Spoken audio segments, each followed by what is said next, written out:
Okay. So, papasok ba kayo, sir, sa loob? No, we are not allowed. We are not allowed. In fact, kung makikita mo yung disparity sa treatment, kaming mga pro-Duterte supporters ay ninagay dito. Samantalang yung mga kaliwang grupo nandoon sa gate ng batasan. Dito, ito undeclared martial law ito. Ito yung malinaw na suppression.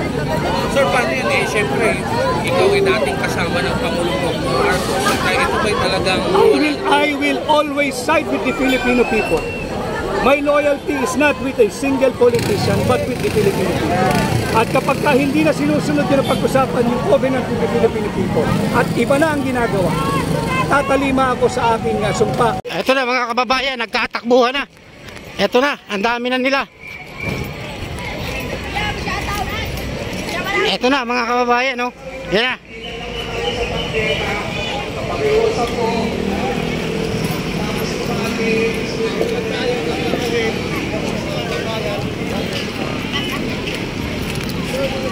Hiliran na tayo dito. Dahil narating na si Tatay Digong.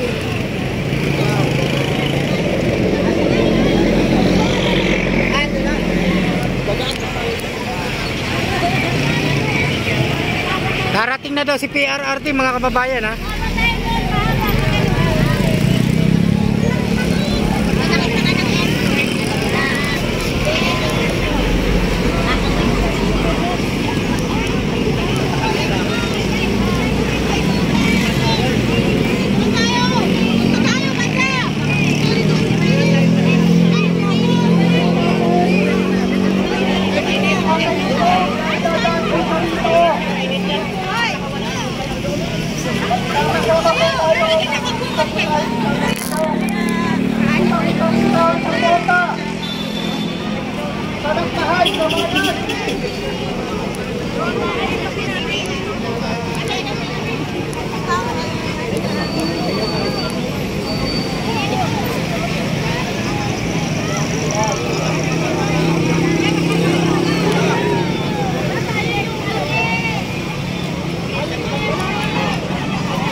Paggalang sa pagkita ng Pangulong Duterte dito sa Lucas Quezon at pagkilala sa kanyang nagawang kabutihan doon sa Wala. Alam niyo itong Batasan Hills, Barangay Batasan Hills, very significant dahil nandito si Consiel Rani Lutavika na dating barangay captain ng Batasan Hills. At lahat ng residente dito sa Batasan Hills, alam kung gaano katalamak ang problema sa droga. Alam niyo tayo Consiel dating Kapitan Rani. Pero nung namuno si Pangulong Duterte, lahat sila yung nagbenepisyo, nawala yung masasamang loob, and they were able to reclaim the streets, the roads, at yung lansangan laban sa mga masasamang loob. And this is our way of thanking President Duterte and showing our unwavering support. Kumbaga sir, dito sa pinapakita po ninyo na suportado nyo ang war on drugs ng Duterte administration. Yes, because you and I, we also have our own personal war on drugs. Before you were admitted into your work, they asked you for a negative drug test. So nangyayari ang war on drugs sa mga personal nating buhay araw-araw. Hindi tayo kukuha ng kasambahay na adik. Hindi ka kukuha ng driver ng iyong mga anak na adik. Hindi kukuha ng reporter ang isang news media outfit na adik. So may war on drugs tayo. At marapat lang nagawin ng Pangulo kahit sino pang Pangulo. Why? Siya ang ama ng Republika ng Pilipinas. Dapat lamang nabantayan yan ay yung mga anak niya. Sir, komento nyo sa mangyayaring Quadcom na dapat wala ng Quadcom ngayon eh. Pero nagkaroon dahil President Duterte initiate na patuloy pinagpigitan na pupunta siya dito ngayon sa Batasan. I don't think President Duterte initiated anything. In fact, he was invited. And when he was here and he was ready, kinansel. Ang sinasabi lang niya, no, he is he's almost 80 years old. And you make an old man travel every now and then. Wala nang income, wala na lahat. So ang kanya, he's just would want to make better use of his time. Since pinalipad niyo na siya from Davao, ituloy na lang sana yung hearing. At ito na nga ang nangyari. Okay. So, papasok ba kayo, sir, sa loob? No, you're not allowed. You're not allowed. In fact, kung makikita mo yung disparity sa treatment, kaming mga pro-Duterte supporters ay linagay dito. Samantalang yung mga kaliwang grupo nandoon sa gate ng Batasan. Dito, ito, undeclared martial law ito. Ito yung malinaw na suppression.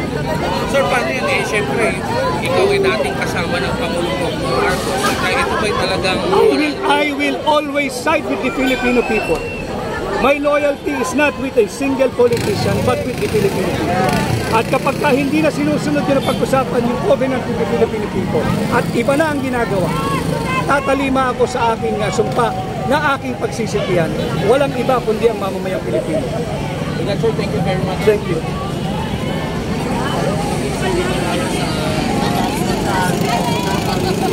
Ayan ang mga kababayan, ha, yung mga supporters ni Pangulong dating Pangulong Roa Duterte ay nandito ngayon sa harap ng Batasan na kung saan ayan, no, napakarami po ang nakaabang at nag-aabang na dumaan ang ating Tatay Digong, no, or PRRD. Yung mga nasa likod, baka pwedeng umilera rito. Yung mga nasa likod, baka pwedeng umilera rito.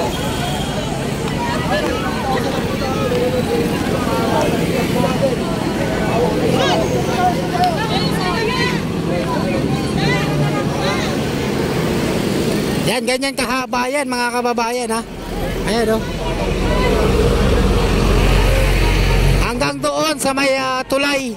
Ngayon kung nakikita nyo, hanggang dito po ang haba nito. At nagsisigawan itong mga supporters ni PRRD or ni Tatay Digong, mga kababayan. Ayan, ha. Ayan, pakishare ng live natin, ha, at video natin, mga kababayan. At like, share at subscribe sa mga viewers po natin na nandito at nanonood at manonood pa lang ng aking live. Ayan, like, share at subscribe, mga kababayan, ha. Ito na, mga kababayan, ayan na, ayan na. Yung nasa hulay ko na sa loob, itutuloy na yung isa sa inyo. Si Pangulong ito tututo.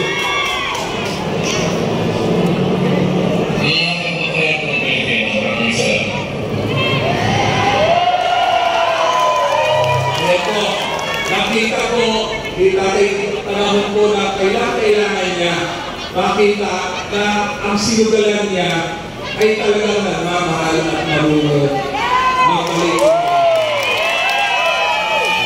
Mahirap na tayo, pero may paninigyan. At sa ulit, maraming salamat po.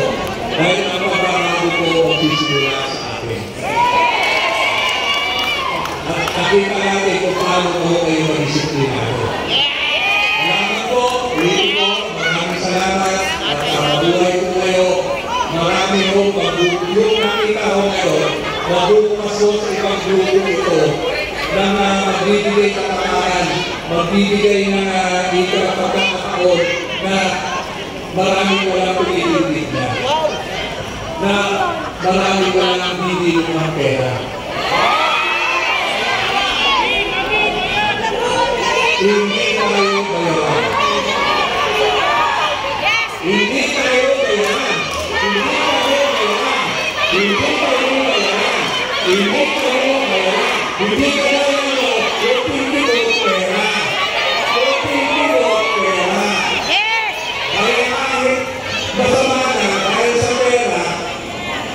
ayun na, pinag-nangyayari.